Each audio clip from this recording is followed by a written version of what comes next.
March 14, 1964. A CIA technical officer adjusts the frequency dial on a 50-kilowatt transmitter concealed in a Prague warehouse, his hands steady despite knowing that within minutes this device will seize control of Czechoslovak state radio. He runs through final system checks, unaware that this broadcast will trigger demonstrations across 3 cities, force the collapse of a Soviet-backed government, and prove that the Iron Curtain could be penetrated not with missiles, but with carefully weaponized information. The transmission will last exactly 90 seconds before Soviet triangulation equipment can locate the source. Yet those 90 seconds will expose vulnerabilities in communist broadcast security that Moscow had believed were impregnable. This is the story of how the CIA proved that in the Cold War, controlling the message mattered more than controlling the missiles. Soviet state radio represented more than just a broadcasting system.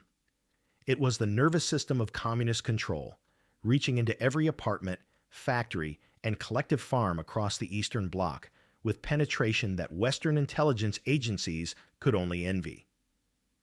By 1963, Soviet-designed broadcast networks operated in every Warsaw Pact nation, transmitting on frequencies carefully coordinated through Moscow to eliminate interference and ensure message consistency. Party functionaries in Prague or Warsaw received approved programming from central studios, which they rebroadcast without modification to populations that had no alternative sources of domestic information. Western intelligence agencies watched this monopoly with growing concern. Radio Free Europe and Radio Liberty broadcast from Western Europe into Soviet territory, offering alternative perspectives that communist governments worked desperately to jam. Yet these were external voices, easily dismissed by party propaganda as foreign interference. What the CIA wanted was something far more subversive: the ability to hijack domestic broadcasts themselves, making it appear that resistance came from within rather than from capitalist enemies abroad.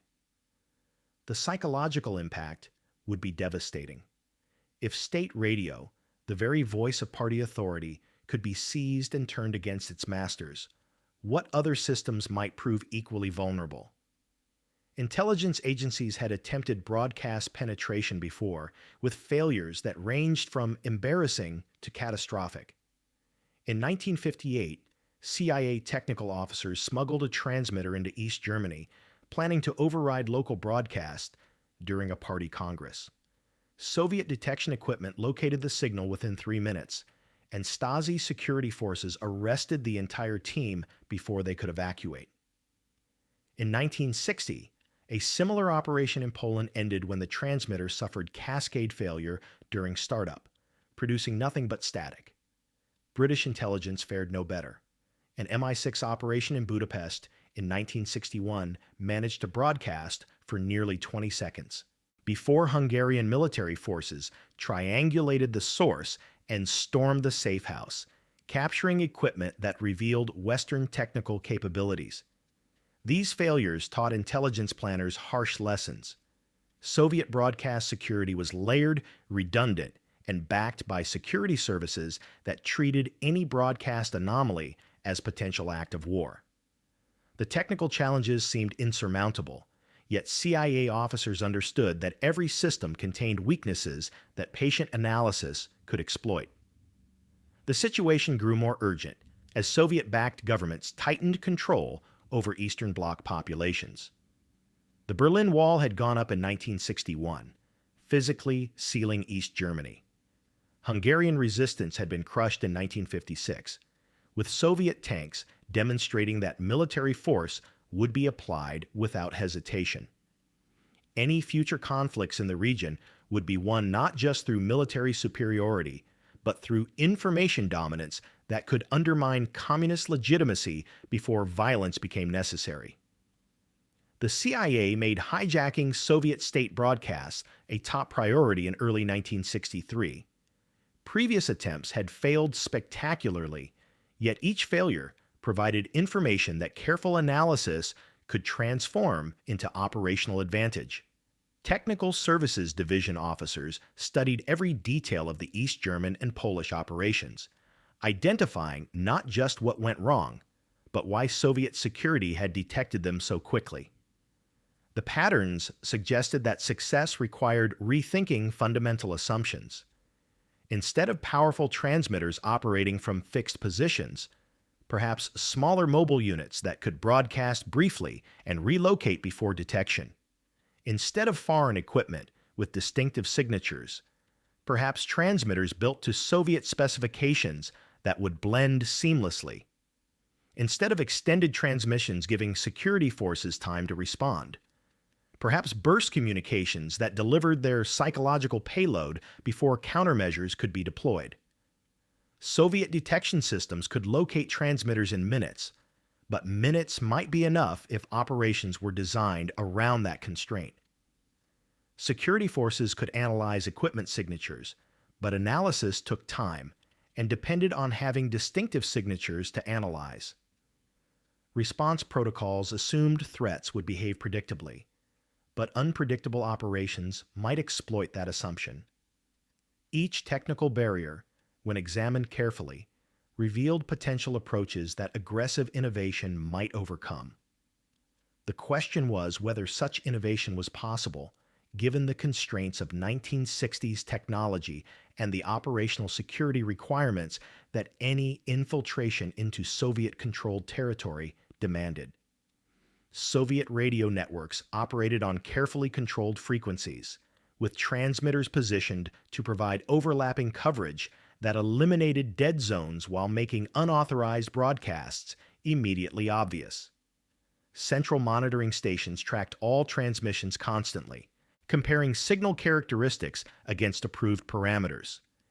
Any deviation triggered automatic alerts that brought technical personnel and security forces to investigate within minutes. The Soviets had built this security architecture specifically to counter Western penetration attempts. Western intelligence agencies knew the basic parameters of these defenses. What they lacked was detailed understanding of how the systems actually functioned, where blind spots existed, and how long operations could run before detection became inevitable. David Carpenter was not an obvious candidate to lead the most ambitious technical operation in CIA history. Born in 1928 to a family of broadcast engineers in rural Pennsylvania, he had spent his childhood building amateur radio equipment in his father's workshop, learning how electromagnetic waves propagated and how seemingly small changes in antenna design could produce dramatic effects on signal quality. He joined the Army Signal Corps during the Korean War, where his technical skills earned assignment to classified communications projects that brought him to the attention of CIA recruiters. By 1955, he had transferred to Technical Services Division, working on covert communication systems for agents operating behind the Iron Curtain. Carpenter approached technical problems with an engineer's precision, combined with an operative's understanding that equipment meant nothing if it could not be deployed under hostile conditions. He had participated in multiple failed operations, watching as theoretically sound plans collapsed when confronted with real-world complications. These experiences bred healthy skepticism about overconfident technical solutions and determination to build systems that accounted for Murphy's Law at every stage. He studied Soviet engineering philosophy intensively, reading translated technical journals and examining captured equipment. What he discovered surprised him. Soviet engineers built robust, maintainable systems that functioned reliably under adverse conditions, even if they appeared crude by Western standards. This suggested that matching Soviet design aesthetics might prove more effective than building technically superior equipment that looked obviously foreign. Yet beneath this professional competence lay frustrations that festered over years. Carpenter had proposed multiple innovations to Technical Services Division leadership, only to watch as bureaucratic caution killed projects before they reached operational testing. The broadcast hijacking concept had obsessed him since 1961, when he first studied the British failure in Budapest. He saw not just what went wrong, but what might have succeeded with different equipment and tactics. His superiors had dismissed the idea initially, citing previous failures and questioning whether psychological impact justified operational risks. Carpenter persisted, producing detailed technical studies that addressed each objection, methodically. By late 1962, his persistence had earned grudging authorization to develop prototype equipment, though actual deployment remained unauthorized. When authorization for operational test finally came in early 1963, Carpenter understood this represented his single opportunity to prove that technical innovation could achieve effects that traditional intelligence methods could not. The team assembly began with quiet conversations in Technical Services Division workshops, identifying engineers whose skills could be adapted to broadcast warfare.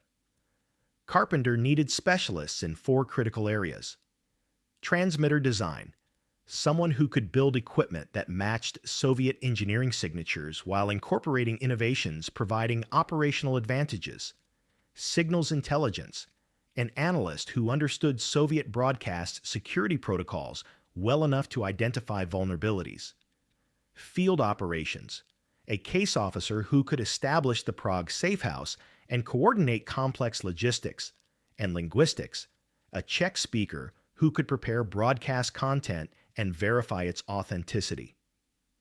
The transmitter specialist he identified was Margaret Hayes, a civilian contractor who had designed portable communications equipment for Special Forces operations. Hayes approached engineering problems with elegant simplicity, stripping away unnecessary complexity. The signals intelligence analyst came from the National Security Agency, a career interceptor operator who had spent years monitoring Warsaw Pact communications. The field operations specialist was drawn from CIA's Prague station, where he had developed networks of informants and learned the rhythms of Czech security services. The linguist was a Czech expatriate who had fled after the 1948 communist coup, carrying both native fluency and visceral hatred of the regime. By autumn 1963, the team was assembled and operating from a secure facility in Virginia where prototype development could proceed. Each member understood the mission's near impossibility, yet each had committed fully, recognizing they would likely get only one attempt. Planning an operation of this technical complexity required coordination across multiple CIA divisions. The first challenge involved the transmitter itself. Hayes needed to design equipment that could produce 50 kilowatts of output power, enough to override legitimate broadcasts within a several-mile radius, while fitting into equipment cases that would not attract attention during transport into Czechoslovakia. She solved this by adapting military tactical communications technology, using solid-state amplifiers, and designing a power supply that could operate from standard European electrical service. The entire system fit into 4 equipment cases resembling commercial radio gear. The second challenge involved frequency synchronization. To override state broadcasts convincingly, the transmitter needed to match the carrier frequency precisely. This required developing a fast-locking, phase-locked loop circuit that could acquire the target frequency within milliseconds. Hayes worked through multiple prototypes before achieving operational specifications. The third challenge involved detection avoidance. Soviet triangulation equipment could locate a transmitter within minutes. Testing suggested that 90 seconds represented the maximum safe transmission time. This constraint shaped every other aspect. The broadcast content would be scripted and pre-recorded. The equipment would be positioned for rapid deployment and shutdown, and exfiltration would begin immediately upon transmission completion. The safe house location required careful analysis. It needed proximity to downtown Prague, where signal propagation would reach maximum listeners, yet positioning that complicated triangulation. The field operations specialist identified a warehouse district 3 blocks from the main transmitter complex, an area of metal-roofed buildings that would scatter radio waves. A Czech informant with access to commercial properties arranged a short-term lease under import-export business cover. By early 1964, all technical preparations were complete. The operation now teetered beyond the point of recall. March 14, 1964. Carpenter arrived at the warehouse safehouse at 3 in the morning, accompanied by Hayes and the signals intelligence analyst. The field operations specialist and linguist were already present, having verified equipment function and conducted final security sweeps. Carpenter moved through pre-transmission checks methodically. The transmitter cases sat in the center of the warehouse floor, connected by cables that snaked across concrete to a temporary antenna array mounted on the roof. Hayes monitored oscilloscope displays, watching for anomalies. The signals analysts listened through headphones to the state radio broadcast they would soon hijack, a monotonous recitation of economic statistics. Everything appeared normal. At precisely 4 o'clock, Carpenter gave the signal. Hayes activated the phase-locked loop, and the transmitter locked onto the state radio carrier frequency within 2 seconds. The oscilloscope showed clean synchronization. Carpenter advanced the power control gradually, bringing output to full strength. Nothing happened. The legitimate broadcast continued normally, still transmitted from the state facility, but now overpowered within a 3-mile radius by the CIA transmitter. The linguist started the pre-recorded playback. The voice that emerged was Czech, male, professional. It identified itself as coming from reform elements within the party apparatus, speaking to citizens who understood that current leadership had betrayed socialist ideals. The message lasted exactly 90 seconds, carefully crafted to exploit divisions within the party while encouraging broader resistance. It named specific officials as corrupt, cited examples of economic mismanagement, and called for demonstrations demanding leadership change. The tone was not hysterical or obviously foreign. It sounded authentic, insiders speaking to fellow citizens about problems everyone knew existed but no one dared acknowledge publicly. Carpenter watched the elapsed time display obsessively. 30 seconds. Soviet operators would be seeing anomalies now. 60 seconds. Triangulation stations would be comparing signal arrival times, generating initial position estimates. 75 seconds. The message was reaching its conclusion. 80 seconds. Hayes prepared to cut power on Carpenter's signal. 85 seconds. 90 seconds. Carpenter gave the signal, and Hayes cut power instantly. The transmitter went silent. The warehouse became quiet, except for cooling fans dissipating heat. No one spoke for several seconds. They had succeeded, but success meant nothing if they were captured. Carpenter moved immediately to the next phase, directing rapid equipment shutdown and evacuation. Hayes disconnected power cables and began packing the transmitter cases while the signals analyst monitored state radio for any indication authorities understood what happened. The linguist and field operations specialist watched the street for approaching security forces. The state radio broadcast resumed 5 seconds after the hijacked signal terminated. The same announcer continued reading economic statistics as though nothing had occurred. That ignorance would not last. 15 minutes after transmission, the team had completed initial evacuation procedures. The transmitter cases were loaded into a delivery truck bearing commercial markings. Hayes and the signals analyst departed separately in a sedan with diplomatic plates. Carpenter remained with the field operations specialist to conduct final site sanitization. By dawn, all team members had reached separate safe locations scattered across Prague. The equipment cases were hidden in a diplomatic cargo shipment that would depart for Vienna within hours. Behind them, Prague was beginning to stir, unaware that events had been set in motion that would shake the government within days. News of the broadcast reached CIA headquarters through secure channels within 6 hours. Station Prague reported growing confusion among Czech authorities, who struggled to explain how their supposedly secure broadcast network had been compromised. Initial government response was denial, with officials claiming listeners had experienced hallucinations. This reaction proved counterproductive. Thousands of Prague residents had heard the broadcast clearly, and official denial simply confirmed the regime was hiding something significant. By midday, workers were discussing the incident in factories and offices, spreading word to those who had not heard the original transmission. The message's content, with its specific accusations and detailed examples of corruption, resonated precisely because it matched what ordinary citizens experienced daily, but could not discuss openly. Soviet advisors in Prague recognized immediately that this was a sophisticated operation designed to exploit regime vulnerabilities.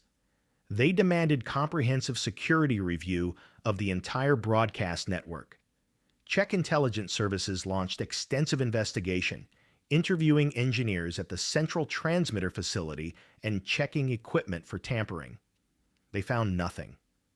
The broadcast had not originated from the state facility itself, and the sophisticated override had left no physical evidence.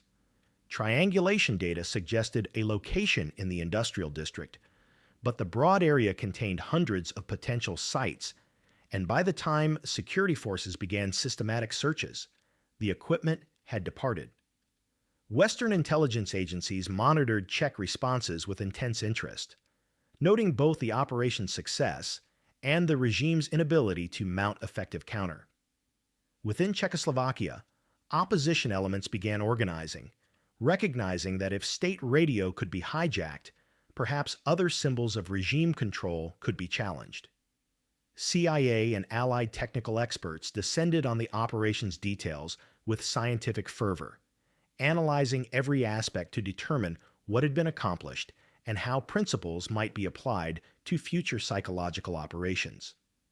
The transmitter itself exceeded design specifications, producing required power output while maintaining frequency stability that made detection more difficult. Hayes had achieved remarkable engineering economy, packaging capabilities into portable form that conventional wisdom suggested required fixed installations. The solid-state amplifier technology represented significant advance over vacuum tube designs, offering better efficiency while generating less heat. Yet the equipment also revealed limitations. The 90-second transmission window proved accurate, analysis of Soviet response times confirming that longer broadcasts would have enabled precise triangulation and likely capture. The antenna system, while adequate for the mission, produced radiation patterns that careful analysis could distinguish from legitimate Soviet equipment. The methodology analysis proved equally revealing. The fast locking phase synchronization circuit had functioned exactly as designed, achieving carrier lock in under 2 seconds and maintaining stability throughout transmission. The power override strategy, gradually increasing output to avoid sudden signal changes that might trigger automatic alarms, had successfully masked the intrusion during its initial seconds. Soviet monitoring systems had eventually detected anomalies, but delays were sufficient for mission success. The burst transmission concept, long advocated by Carpenter but previously considered impractical, proved its value comprehensively. 90 seconds allowed delivery of psychologically potent content while remaining inside the detection response cycle that Soviet security required. The operational procedure analysis documented multiple decisions that contributed to success. Safe house selection in the industrial district had been crucial, providing both proximity to the target population and signal propagation complications that delayed triangulation. The rapid deployment and shutdown protocols enabled the team to complete equipment packing and begin evacuation within 15 minutes of transmission termination. This speed proved essential, as Czech security forces arrived at the general area approximately 30 minutes after broadcast ended, still unable to narrow the location to a specific building. The staged exfiltration over multiple days using various cover identities prevented pattern clustering that might have triggered airport security attention. Each team member departed Prague successfully. Soviet vulnerability assessment revealed systemic weaknesses that Moscow had not anticipated. The broadcast security architecture assumed threats would come from fixed locations operating continuously, making them vulnerable to triangulation systems designed for that scenario. Brief mobile transmissions from unpredictable locations defeated this defensive model.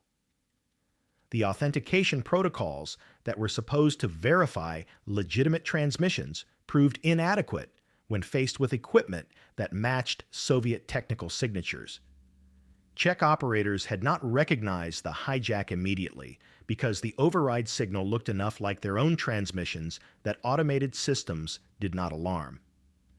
The response coordination between technical personnel and security forces revealed organizational gaps that slowed reaction times. In the critical initial minutes after transmission began, no single authority had clear responsibility for coordinating response, allowing the CIA team crucial time to complete their mission.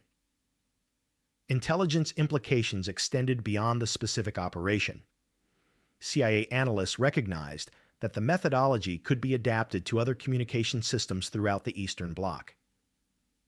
The psychological impact of demonstrating that Soviet systems could be penetrated and turned against their operators carried value independent of any specific tactical effect. Eastern European populations would understand that regime control was not absolute, that technical superiority claims were hollow, and that resistance had allies with capabilities that could challenge communist authority. The operation validated Technical Services Division's philosophy that technical innovation could achieve strategic effects disproportionate to resources invested. The entire Prague operation had cost less than a single reconnaissance satellite, yet delivered psychological impact that traditional espionage and propaganda could not match. Western intelligence agencies shared information gleaned from the operation throughout NATO, improving the entire alliance's understanding of Soviet broadcast security capabilities and vulnerabilities. Military planners incorporated lessons into war plans.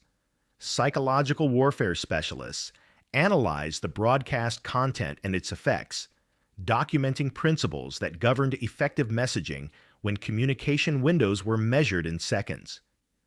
Each finding added to growing understanding of how electronic warfare would function in future conflicts.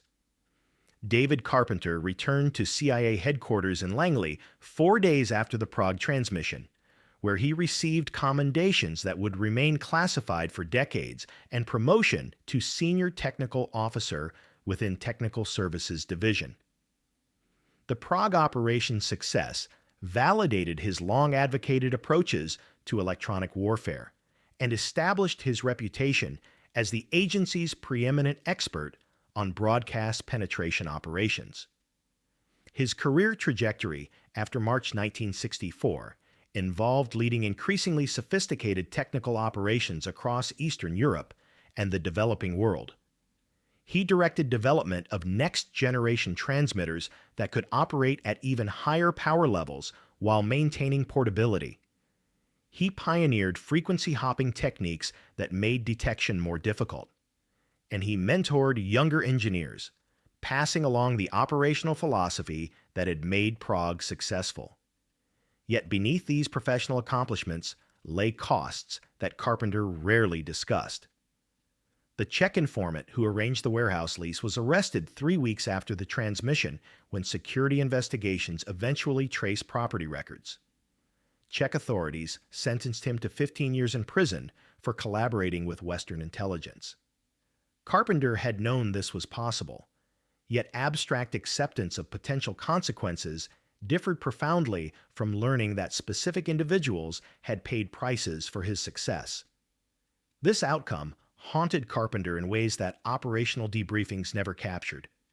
Whether Carpenter ever questioned the operation's morality, the risks imposed on local collaborators, the potential for violent reprisals, and the manipulation of populations who had no context for understanding they were pawns in superpower competition, remains known only through his actions. He continued conducting similar operations throughout his career, suggesting he believed the strategic benefits justified the costs. For the CIA, Operation Frequency, as the mission was codenamed in classified documentation, represented more than technical achievement or successful psychological warfare. It proved that in Cold War shadow conflicts, carefully timed information dominance could achieve effects that conventional military operations could not match. Soviet defensive responses to the Prague incident were immediate and expensive. Engineers reviewed broadcast security protocols across the entire Eastern Bloc, implementing changes designed to detect and defeat future hijacking attempts. Monitoring stations received upgraded triangulation equipment. Authentication systems were redesigned. Response: coordination was streamlined. Training programs for broadcast personnel were revised. These retrofits and modifications consumed resources the Soviet Union could ill afford, diverting funds from other military programs. CIA operational evolution following Frequency incorporated multiple lessons that shaped psychological warfare doctrine for decades. Technical Services Division established permanent programs developing portable, high-power transmitters. Operational procedures were refined, with detailed studies analyzing every aspect of the Prague mission to identify improvements. The burst transmission concept became central to psychological warfare planning, with analysts calculating optimal message lengths for various security environments. The operation's success encouraged similar technical operations throughout the Cold War. CIA conducted broadcast penetrations in Poland, East Germany, and Hungary during the mid-1960s. Military psychological warfare units adopted similar techniques for tactical applications. By the Vietnam War's height, American forces routinely jammed and spoofed North Vietnamese broadcasts, applying principles that traced directly to Carpenter's innovations. The Cold War propaganda landscape changed fundamentally after Prague. Soviet authorities understood that their domestic broadcast monopolies, long considered unassailable sources of information control, could be breached by adversaries with sufficient technical capability. This realization forced communist governments to adopt more sophisticated approaches to information management. The psychological impact on Eastern Bloc populations proved difficult to quantify, but undeniably significant. If state radio could be hijacked, if official pronouncements could be contradicted by voices that seemed to come from within the system itself, what else might prove vulnerable? Western intelligence agencies had demonstrated capabilities that Soviet propaganda claimed did not exist, exposing the hollow nature of communist technological superiority claims. Modern parallels and legacy connect directly to contemporary information warfare practices. The principles established in Prague: brief, high-impact messaging delivered through trusted channels, exploitation of security vulnerabilities, rapid deployment and extraction, influence current military and intelligence operations in the digital age. Internet-based psychological operations owe intellectual debt to pioneers like Carpenter, who proved that controlling messages mattered more than controlling territory. Cyber operations that penetrate and manipulate enemy systems apply logic identical to what guided the Prague transmitter team. The operation's fundamental insight that information warfare could achieve strategic effects disproportionate to resources invested remains as valid in the 21st century as it was in 1964. The Prague operation remained classified until partial declassification in the 1990s allowed limited, scholarly analysis. Even then, many details were redacted to protect methods that retained operational relevance. Intelligence historians placed it within broader Cold War context, noting how technical operations complemented traditional espionage and military deterrence. The stolen 90 seconds of Czech state radio now exists primarily in classified archives, a reminder that in the shadow wars between nations, sometimes the greatest victories came not from weapons, but from carefully weaponized information delivered through channels the enemy believed were unbreachable. Thank you for watching this story until the end. Operation Frequency remains one of the most ingenious technical operations in intelligence history, proving that sometimes the greatest victories came not from battlefields, but from carefully hijacked airwaves. If you found this story captivating, please share it with others who appreciate untold history. Subscribe to our channel and hit that notification bell so you never miss our next deep dive into the hidden operations that shaped our world. Your support helps us bring these remarkable stories to light. Until next time, stay curious,